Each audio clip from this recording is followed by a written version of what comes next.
కిందటి వ్లాగ్ అయితే చూసారు కదా ఫ్రెండ్స్, మీకు ఎలా అనిపించిందో కమెంట్ చేయండి అబ్బా. ఇది వచ్చేసి 2 days కంటిన్యూషన్ వ్లాగ్ అండి. ముందు వ్లాగ్ అయితే చూస్తే మాత్రం మర్చిపోకుండా ఒకసారి కామెంట్ సెక్షన్లో కామెంట్ చేయండి.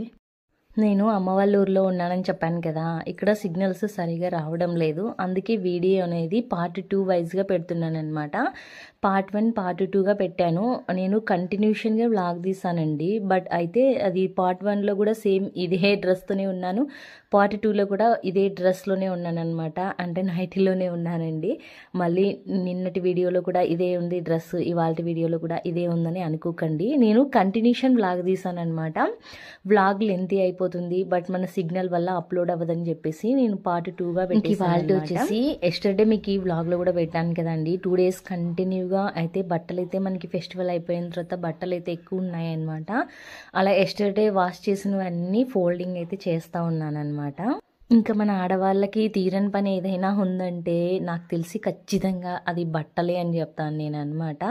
4-5 రోజులు మురుగబెట్టి ఒక్కసారి మనం వాషింగ్ మిషన్ వేసినా, ఒక్కసారి హ్యాండ్ వాష్ చేసినా, బట్టలు ఎలా వాష్ చేస్తామో ఏమో నాకైతే తెలియదు, కానీ ఇలా బట్టలు ఫోల్డింగ్ పెట్టాలంటే నిజంగా కన్ఫ్యూజన్గా ఉంటుందన్నమాట. ఇంకా చాలా ఉన్నాయండి, అలాగే కంటిన్యూషన్ చేస్తే మీకు లాస్ట్లో కూడా వస్తుంది అనమాట. తర్వాత వచ్చేసి పాప మా ఇంటి పక్కన పాప అనమాట, ఇంటి దగ్గరేనే. నేను ఫోల్డింగ్ చేస్తూ ఉంటే మీ అన్న కొట్టినాడు నన్నని చెప్పడానికి వచ్చిందనమాట. మా వాడైతే ఆ పాపని కొట్టాడంట, ఆ పాప అయితే నాకు చెప్పడానికి వచ్చిందనమాట. నిజంగా విలేజ్ బ్లాగ్స్ ఎలా అనిపించాయి ఫ్రెండ్స్ చెప్పండి. ఎందుకంటే నాది కూడా పల్లెటూరే కదా, నేను కూడా చిన్నప్పటి నుంచి పల్లెటూరులోనే ఉన్నాను అనమాట. ఇప్పుడైతే ప్రజెంట్ సిటీలో ఉన్నాను. సిటీ ఎంతైనా నా దృష్టిలో విలేజ్ కింద తక్కువే అని చెప్తానమాట. ఎందుకంటే ఇక్కడి వాతావరణం కానీ చాలా బాగుంటుంది. సిటీలో మనకి ఆ వాతావరణం రాదు, ఎప్పుడూ ట్రాఫిక్స్తో పోలి ఉంటుంది. విలేజ్లో చాలా ప్రశాంతంగా ఉంటుందన్నమాట. ఎంతమంది ఎంత దూరంలో ఉన్నా ఈ ఫెస్టివల్కి మాత్రం ఖచ్చితంగా తమ ఊర్లకైతే వచ్చేస్తారు. చాలామంది పల్లెటూరులో ఉన్న వాళ్ళైతే ఖచ్చితంగా విలేజ్కి అయితే వస్తారండి. నేను కూడా అయితే వచ్చేసి మా అమ్మ వాళ్ళ ఇంటికి ఇక్కడైతే హ్యాపీగా పండుగ అయితే చేసుకున్నాము. మా చెల్లి, మేము, మా ఫ్యామిలీ, తమ్ముడు అంతా ఇలా గడిచిపోయిందండి. అక్కడ చూసారా మా చెల్లి కొడుకు బుడ్డాడి ఉయ్యాలన్నమాట. ఇంకా అలా ఇలా గడిచిపోయింది ఇవాళ వ్లాగ్ అయితే ఫ్రెండ్స్. నచ్చితే మాత్రం చెప్పాను కదా నాది కిచెన్ ఛానల్ అని చెప్పేసి, పద్దు కిచెన్ వ్లాగ్ అండి. కాబట్టి మన దాంట్లో ఖచ్చితంగా కిచెన్కి సంబంధించినవే ఉంటాయి. మీకు నచ్చితే మాత్రం తప్పకుండా లైక్ చేయండి, అలాగే కామెంట్ చేయండి. నా ఛానల్ ఎవరైనా చూస్తుంటే మాత్రం ప్లీజ్ నన్ను సపోర్ట్ చేయండి. ఇంకా మర్చిపోయానండి, అలాగే మీరు కూడా మీ ఊర్లోకి వెళ్ళినప్పుడు అది విలేజర్ సిటీ అయినా ఏం చేశారు పండగ ఫెస్టివల్? మా సైడ్ అయితే సకినాలు అలాంటివి ఏం చెయ్యరండి. నేను ఇదివరకు వ్లాగ్లో కూడా చెప్పానమాట. మాకి నెక్స్ట్ మా ఊరు తిరునాళ్ళు అయితే వస్తుందన్నమాట. అప్పుడు మా ఊరి మొత్తం అప్పుడైతే చేస్తారు. మా సైడ్ వచ్చేసి తిరునాళ్ళకి ఎక్కువ చక్లాలు, నిప్పట్లు, అలాగే అరిసెలు ఇలా చేసుకుంటారు. బట్ ఈసారి మాత్రం నా తమ్ముడు, నేను, మా చెల్లి అడిగామని చెప్పేసి మా అమ్మ అట్లయితే ఈసారి రెడీ చేసిందనమాట. అంటే మా సైడ్ అత్రసలనే అంటారండి, మన సిటీలో అయితే ఎక్కువ అట్లనే అంటారు. ఇంకా మన విలేజ్లో అయితే మేము అత్రసలనే అంటాము. ఇక్కడ వచ్చేసి మా అమ్మ రొట్టె చేస్తుందనమాట. ఇలా కట్టెల పొయ్యి మీద రొట్టెలు చేస్తూ ఉంటే నిజంగా గ్యాస్ మీద చేస్తాం, కానీ మనం గ్యాస్ మీద ఇట్లా కూర్చొని చేసినంత కంఫర్ట్ అయితే రాదనమాట. నేను కూడా డెఫినెట్లీ చేస్తాను, బట్ ఈ మధ్య తగ్గించానండి. అప్పుడప్పుడు చేస్తాను. నేనైతే ఒకసారి రాగి రొట్టె చేస్తాను, ఒకసారి జొన్న రొట్టె చేస్తాను అనమాట. మా ఇంట్లో రాగి ముద్ద అనేది చాలా తక్కువ తీసుకుంటాం అనమాట. అంటే మా బాబు కానీ మా ఆయన కానీ అసలు చాలా తక్కువ రాగి ముద్ద తినరు. నేనైతే అలా రాగి రొట్టె చేస్తూ ఉంటాను, బట్ అలాగే జొన్న రొట్టె చేస్తూ ఉంటాను. ఇక్కడ వచ్చేసి ఇంకా మా అమ్మ జొన్న రొట్టె చేస్తూ ఉంది. ఫైనల్గా నేనైతే అక్కడికి వెళ్ళి కూర్చున్నాను. ఏం వద్దుపో, నువ్వు బట్టలు మడతలేపో అని అయితే నాకు చెప్తా ఉంది. ఇంక ఎలాగో అట్లా మొబైల్ అయితే అక్కడ పెట్టేసి వచ్చి కూర్చొని చూస్తూ ఉన్నాను అనమాట. ఇంక అందరు ఇక్కడే కూర్చుంటే పని అవ్వదు, ఇంకా నువ్వైతే బట్టలు వెళ్ళి ఫోల్డింగ్ చేసుకోపో అని చెప్పేసింది. ఇంక సర్లే అని చెప్పేసి నేనైతే వచ్చేసాను అనమాట. ఇంకా తర్వాత నా చెల్లెలు వచ్చి అక్కడ కూర్చొని అయితే ఆ రొట్టెలు చేస్తా ఇక్కడ. తర్వాత వచ్చేసి మా చెల్లి అయితే రొట్టె చేస్తూ ఉంది. ఎంత రౌండ్గా అయితే నిజంగా చాలా రౌండ్గా చేస్తుంది అనమాట. అలా నాకు కూడా రాదు. ఇక్కడ వచ్చేసి ఇంకా నేనైతే మ్యూజిక్ యాడ్ చేస్తున్నాను. వీడియో నచ్చితే తప్పకుండా లైక్ చేయండి అబ్బా, మర్చిపోకుండా.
ఇంకా ఫైనల్గా రొట్టెలు చేయడం, బట్టలు ఫోల్డింగ్ చేయడం అయిపోయింది. తర్వాత వచ్చేసి ఇంకా నా చెల్లి ఇక్కడ అట్లయితే అత్రసాలైతే చేస్తూ ఉన్నారనమాట. నాకు అక్కడ బయట కొనుక్కున్నప్పుడు అట్లు అని చెప్పేసి అలానే అట్లనే అయితే వచ్చేస్తుంది.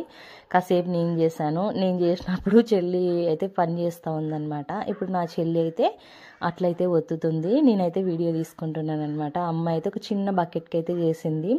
మనకి ఫెస్టివల్కి యాక్చువల్గా అంటే ఖచ్చితంగా అప్పాలేనండి ఎక్కువ ప్రిపేర్ చేస్తారు. శ్రీకాకుళం అటు సైడ్ అయితే సకినాలు అని అంటారు.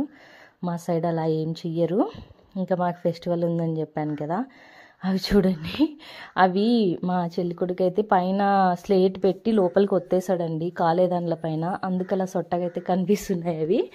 నాకుది మా చెల్లి చాలా బాగా చేసిందండి. చాలా రౌండ్గా అయితే చేసిందనమాట. నేను వీడియో తీసుకుంటానంటే ఇంకా అలా నా చెల్లి అయితే అప్పాలైతే చేసేస్తూ ఉంది. మీలో ఎంతమంది ఫెస్టివల్కి చేశారండి మీ ఇంట్లో కూడా ఖచ్చితంగా కామెంట్ చేయండి అబ్బా. వీడియో నచ్చితే లైక్ చేయండి, సపోర్ట్ చేయండి.